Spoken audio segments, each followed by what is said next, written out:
Hallo, meine Lieben, hier bin ich, Matheus Schaff. Hoje eu quero trazer para vocês uma das maneiras de a gente fazer perguntas em alemão. E uma delas é através das W-Fragen, ok? Acompanhe o vídeo aí. Pessoal, o que é uma W-Frage? W-Frage, como o próprio nome já diz, é uma pergunta que começa com W. A gente tem algumas palavras em alemão que começam com o W que a gente usa para fazer perguntas. Umas delas a gente tem aqui como exemplo o wer, quem, wo, onde, was, o que, woher, de onde, wohin, para onde e wozu, para quê.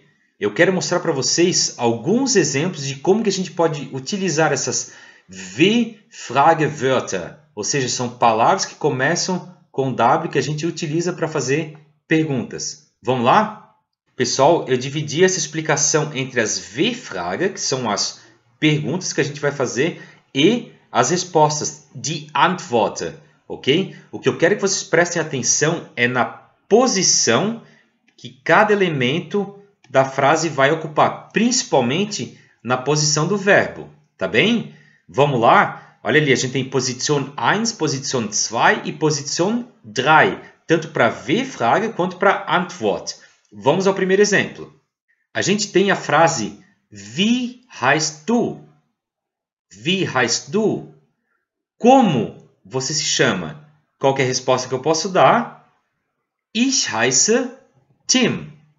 Ich heiße Tim. Não é o meu caso, né? Ich heiße Matheus. Mas está ali como exemplo. Ich heiße Tim. Pessoal, primeira coisa que eu quero que vocês percebam. Qual que é a posição que o verbo está ocupando? Vocês percebem que na posição 1 eu tenho a minha W-Fragewort, ou seja, wie, como. Na segunda posição eu tenho heißt, que vem do verbo heißen, né, se chamar. Assim como na resposta, eu também tenho o verbo heißen na posição 2. Vamos ver os próximos exemplos? A gente tem ali agora, wo wohnt er? Wo wohnt er? Onde ele mora? Onde mora ele? Se a gente for seguir a sequência ali das posições, o wo significa onde. Wo wohnt er? Como resposta, a gente pode usar Er wohnt in München. Er wohnt in München.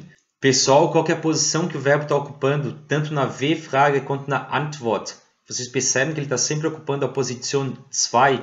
Ou seja, a gente tem na W-Frage, a gente sempre tem na posição 1 a palavra com o W, wie e wo. Posição 2, a gente tem o nosso verbo. Nesse segundo caso, agora a gente tem o verbo wohnen, que é morar, residir. Wo wohnt er? E na resposta a gente vai ter Er wohnt in München. Ou seja, o nosso verbo wohnen, conjugado agora ali com o er wohnt, também está ocupando a segunda posição. Próximo exemplo. A gente tem Was spricht sie? Was spricht sie? Ou seja, o que ela fala? Eu estou me referindo agora aos idiomas que ela fala. Como que eu posso responder isso? Sie spricht Deutsch. Sie spricht Deutsch. Pessoal, um pequeno detalhe. Was spricht sie? Vocês se lembram que nós temos 3 sie em alemão?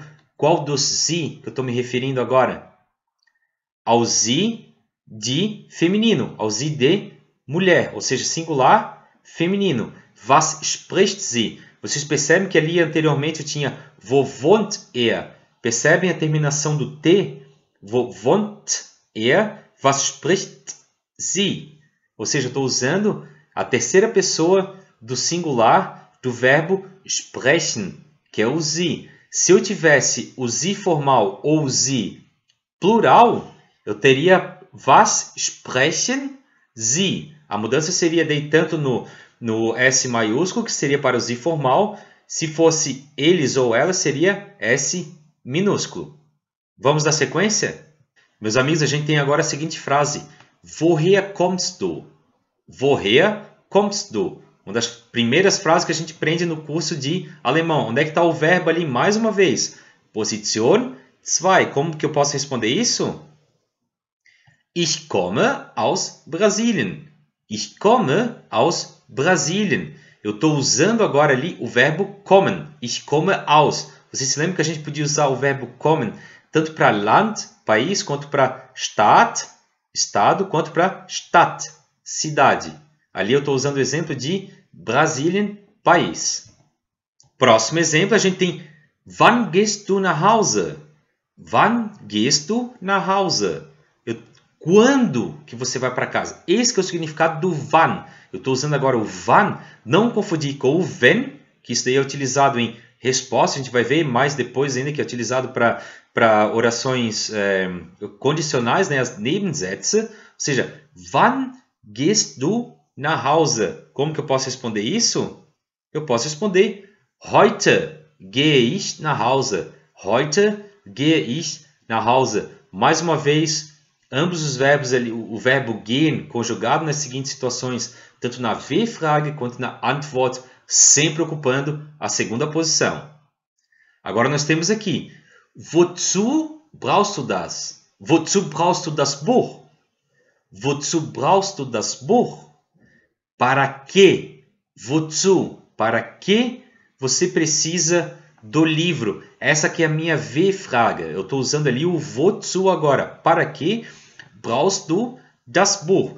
O que eu tenho como resposta? Eu tenho Ich brauche das Buch für den Unterricht. Ich brauche das Buch für den Unterricht. Ou seja, eu preciso do livro para a aula. Eu preciso do livro para a aula. Beleza, então, Matheus, eu entendi tanto na W-Frage quanto na Antwort, ou seja, tanto na pergunta com W quanto na resposta, o verbo vai sempre ocupar a segunda posição. Como que eu posso me lembrar disso? Olha só quem chegou. O que a gente usa para a gente memorizar? O memo. O memo está ali para vocês lembrarem de como que vai ser a formação dessas W-Frage e da Antwort. O que o memo está dizendo ali? A gente tem a frase Wo wohnst du? Wo wohnst du? Onde você mora? O que a gente pode responder? Ich wohne in Brasilien, que foi os exemplos que a gente usou ali anteriormente na tabelinha. Ich wohne in Brasilien. Pessoal, ali está dizendo, ó, o verbo está ocupando qual posição? Mais uma vez, a gente já viu anteriormente ali nas tabelas. O verbo está ocupando a posição 2. E também na resposta, também ocupando a posição 2. Ou seja, numa W-Frage, prestem bem atenção, numa W-Frage, a gente vai ter na posição 1, primeira posição, a palavra que começa com o W. Wer, wo, was, woher, wohin, wozu, qualquer uma delas. Segunda posição, o verbo. Terceira posição, todo o resto, o complemento. Na resposta, a gente vai ter, por exemplo, o ich, a gente pode dizer heute, heute Abend também, mas o que é mais importante? O verbo vai estar na segunda posição. Tá bem? Meine Lieben, um detalhe que eu quero passar para vocês em relação a W-Frage. Vocês entendem que quando eu pergunto Wie heißt du? Eu não posso simplesmente responder com Ja ou Nein. Como você se chama? Ja. Vocês entendem que isso não faz sentido? Numa W-Frage, eu sempre vou precisar de uma informação concreta a respeito daquilo que está sendo perguntado. Wie heißt du? Ich heiße Tim. Se eu perguntar Was spricht sie? O que ela fala? Eu posso simplesmente dizer Ja. Was spricht sie? Ja. Não faz sentido nenhum. Ou seja, numa W-Frage, eu sempre vou ter que ter uma informação, um complemento a respeito daquilo que eu estou perguntando. Isso, pessoal, é muito importante. No próximo vídeo, a gente vai falar sobre as Ja-Nein-Frage. Eu quero que vocês acompanhem aquilo para vocês realmente entenderem qual que é a diferença entre uma W-Frage e uma Ja-Nein-Frage. Para resumir, W-Frage, a gente precisa de informação, de um complemento. Eu realmente preciso responder com detalhes aquilo que está sendo perguntado na W-Frage. Meus queridos, espero que vocês tenham gostado desse vídeo, que vocês realmente tenham aprendido a utilizar uma W-Frage. Existem outros exemplos, outros tipos de palavras com o W que a gente pode usar também. Eu utilizei isso daqui para mostrar a estrutura para vocês de como são formadas essas frases. Mais para frente, a gente vai ver outros exemplos ainda. Pessoal, W-Fragen, tranquilo? Posso dizer que alemão é difícil? Nein, Deutsch ist nicht schwer. Tschüss!